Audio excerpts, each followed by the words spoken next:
এগুলা এই রাতের আধারে বরিয়া এগুলো নিয়ে আসছে। নৌকার মালিক যারা, তাদেরকে নিয়ে আমরা আইন প্রয়োগকারী সংস্থার সহ পরামর্শ করে আমাদের মালগুলা খালাস করে, যাতে এই নৌকাগুলা, এরা তো গরিব মানুষ, অসহায় মানুষ। মাননীয় আমল গ্রহণকারী 5 নম্বর আদালত সিলেটে আমি এই মামলাটা করছি বাধ্য হয়ে। আমি বাদী আহমদ সুলেমান, পিতা মরহুম Haji Nuruddin, Sankandola, provider messrs Fahad enterprise, Kanaighat. আসামি হলেন 1 নম্বর মোস্তাক আহমদ পলাশ, সিলেট জেলা আওয়ামী লীগের বন পরিবেশ সম্পাদক, এবং আমার এই লুবাছড়ার পরিবেশ নষ্ট, বিধ্বংসকারী বিভিন্ন ধরনের যন্ত্রপাতি ব্যবহার করে হাজার কোটি টাকা লুটপাট করে 5ই আগস্টের পরে তার সন্ধান এখনও কানাইঘাট উপজেলায় আমরা পাই নাই। সে কোথায় আছে, কী অবস্থায় আছে আমরা জানি না, কিন্তু তার অদৃশ্য মাধ্যমে এখনও লুবাছড়ায় তাণ্ডব চলতেছে। 2 নম্বর আসামি তমিজউদ্দিন উর্ফে মতই, এলাকায় বেতমিজ নামে পরিচিত। উনি হইলেন আমার 1 নম্বর ইউনিয়নের আওয়ামী লীগের সভাপতি, এবং ওনার ভাই কামাল উদ্দিন, আর সাথে আছেন কামরুল হাসান, পিতা ইকবাল হোসেন। উনি আমাদের লুবাছড়া পাথর কোয়ারির 44,23,113 ঘনফুট পাথর অকশন নিয়েছেন, যাহা মহামান্য হাইকোর্ট কর্তৃক স্থগিত ছিল।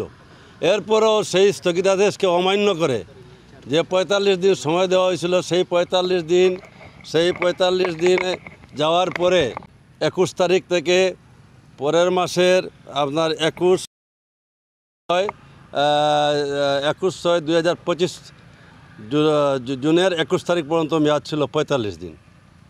অত্যন্ত দুঃখের সহিত বলতে হয়, 21 তারিখের পরে 22 তারিখও সময় দেওয়া হয় না, 23 তারিখও দেওয়া হয় না। 24 তারিখে বিএমডি থেকে খনিজ সম্পদ উন্নয়ন ব্যুরো থেকে মাননীয় যুগ্ম সচিব জনাব সরোয়ার সাহেব, উনি একটি চিঠি ইস্যু করলেন যে 24 তারিখের চিঠি ইস্যু দিয়ে যে মানবিক কারণে আরও 30 দিন সময় বৃদ্ধি করা হলো। ওনাদের 44,23,113 ঘনফুট মালের পরে আমার লুবাছড়া টি স্টেট, যেটার সারা বাংলাদেশে মানুষ এখানে পর্যটক হিসেবে যায়, সেই লুবাছড়া টি স্টেটের অনেক জায়গা ওনারা খোদাই করে এই বিধ্বংসী যন্ত্র ব্যবহার করে, আপনার এক্সকেভেটর, বিভিন্ন ধরনের বোমা মেশিন ব্যবহার করে লক্ষ লক্ষ সিএফটি পাথর ওনারা রাতের আধারে নিয়ে গেছে। এটা একটা গহীন জঙ্গল, এই এলাকাটা ভারতের পাশে। ওরা দিনের বেলায় থাকে ভারতে, আর রাত্রে চলে আসে বাংলাদেশে, হাঁটি হাঁটি আসতে পারে। এই জন্যে ওনাদের সাথে অবৈধ বিভিন্ন ধরনের অস্ত্রশস্ত্র আছে। আমাদের এলাকার কোনো লোক এই জায়গায় যেতে পারে না, এবং আইন প্রয়োগকারী সংস্থা অনেক ক্ষেত্রে আইন প্রয়োগ করতে ব্যর্থ হয়। 3 নম্বর আসামি কামরুল হাসান, পিতা ইকবাল হোসেন, যিনি এই নাটকটা সাজাচ্ছেন, অর্থাৎ এই অকশনের মালিক হিসাবে, অথচ ওনাকে ডাল হিসাবে ব্যবহার করা হচ্ছে। উনি বলেন ছাত্রদল নেতা, আসলে আওয়ামী লীগকে উনি শেল্টার দিয়া আওয়ামী লীগকে এই পাথর খেকুদেরকে উনি সুযোগ সুবিধা করে দিচ্ছেন। 4 নম্বর আসামি কামাল উদ্দিন, এই আওয়ামী লীগের সভাপতি তমিজউদ্দিনের আপন বড় ভাই। 5 নম্বর আসামি মইনুল হোসেন উর্ফে গরু মইনুল বলা হয়, আমার কানাইঘাট থানা ভারপ্রাপ্ত কর্মকর্তা। উনি নিজে এফআইআর করছেন, ওখানে চাঁদাবাজির মামলা ওর উপরে আছে। এই মুহূর্তে 3টা মামলা, ও এখন বর্তমানে জেল হাজতে আছে। মইনুল হোসেন উর্ফে গরু মইনুল, সেও আমার 43,000 সিএফটি পাথর নিয়ে আসছে, এখনও এই কানাইঘাট খেওয়াঘাটে আছে। 6 নম্বর আসামি হাবিল মিয়া। 7 নম্বর আসামি আজিরউদ্দিন উর্ফে রাডার, যে 111-এর সময় মাননীয় বারবার প্রধানমন্ত্রী আপুসিন নেত্রী বেগম খালেদা জিয়া, রাজনৈতিক সচিব, আমার সিলেটের কৃতি সন্তান কানাইঘাট জকিগঞ্জের রত্নগর্ভা সন্তান মরহুম হারিস চৌধুরী সাহেবকে মিথ্যা মামলা দিয়েছিল জরুরি ভিত্তিতে, সেই আসামি আজিরউদ্দিন রাডার। 8 নম্বর আসামি সালেহ আহমদ, সে কান্দোলা নয়াবাজারের এই আওয়ামী লীগের প্রভাব কাটিয়ে বাথরুমটা, আমি চেয়ারম্যানের আমলে যখন আমি ওটা এখানে ল্যাট্রিন করেছিলাম, সেই ল্যাট্রিন সহ দখল করিয়া এখন ঘরদুয়ার বানাইয়া এখানে একটা ত্রাসের রাজত্ব কায়েম করছে। 9 নম্বর আসামি আহমদ, 10 নম্বর আসামি মারুফ, 11 নম্বর আসামি আলমগীর হোসেন, 12 নম্বর আসামি জাহেদ আহমদ, এই গরু মইনুলের ছেলে, সেও জেলে আছে। 2.5 কোটি টাকার স্মাগলাঙ্গির চোরাচালানি, এই ট্রাকে পাথর ট্রাক বুঝাই নিচে আপনার এই চোরাচালানির মাল পেয়েছে এই বিয়ানীবাজার থানা। ওনারা এখন বর্তমানে বাফ ছেলে জেলে আছে। 13 নম্বর আসামি গোলাম মাহমুদ গোলাম আজম, পিতা অজ্ঞাত, সাবেক যুগ্ম সম্পাদক সিলেট জেলা ছাত্রদল। উনি বলেন যে ফ্রান্সের স্বেচ্ছাসেবক দলের আহ্বায়ক। অথচ অত্যন্ত দুঃখের সহিত বলতে হয় ওনারা আওয়ামী লীগকে শেল্টার দেওয়ার জন্য এই সমস্ত করছেন এবং এখানে শুধুমাত্র চাঁদাবাজি ছাড়ার কিছু নেই। আমাদের জন্ম থেকে এই মুহূর্ত পর্যন্ত লুবাছড়া পাথরকুয়ারিতে 1 টাকা 80 পয়সা প্রতি ঘনফুট পাথরের রয়্যালিটি ছিল। ওনারা চাঁদাবাজি করে শ্রমিকদের কাছ থেকে 25 টাকা, ব্যবসায়ীদের কাছ থেকে 25 টাকা। আব্দুল হামিদ, 15 নম্বর কবির আহমদ এবং সাথে সহ গং আর 15-16 জন। অত্যন্ত দুঃখের সহিত বলতে হয় যে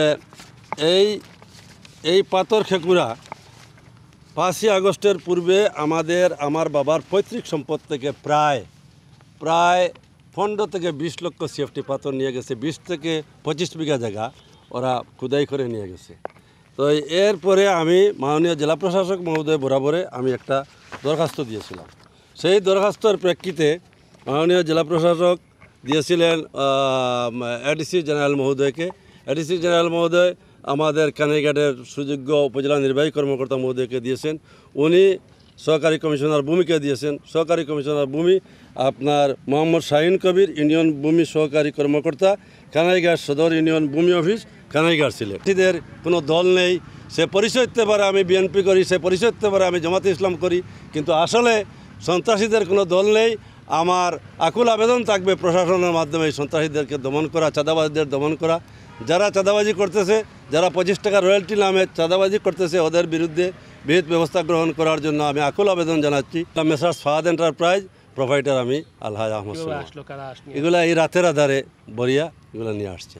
নৌকার মালিক যারা, তাদেরকে নিয়ে আমরা আইন প্রয়োগকারী সংস্থা সহ পরামর্শ করে আমাদের মালগুলা খালাস করে, যাতে এই নৌকাগুলা, এরা তো গরিব মানুষ, অসহায় মানুষ, এই ব্যাপারে আমরা তাদের সাথে কথাবার্তা বলবো। আপনার বৈধ পাথরগুলো তারা রাতের আধারে খালি আমার নাই, গভর্নমেন্টের যে 1,30,000 সিএফটি পাথর, ওখান থেকে প্রায় 60-70,000 সিএফটি পাথর। কত টাকার পাথর জব্দ করা আনুমানিক এখানে আমার একটা ধারণা, বাজার মূল্য হবে কম বেশ 30 থেকে 35 লক্ষ বাজার মূল্য হবে, এটা আমার ধারণা।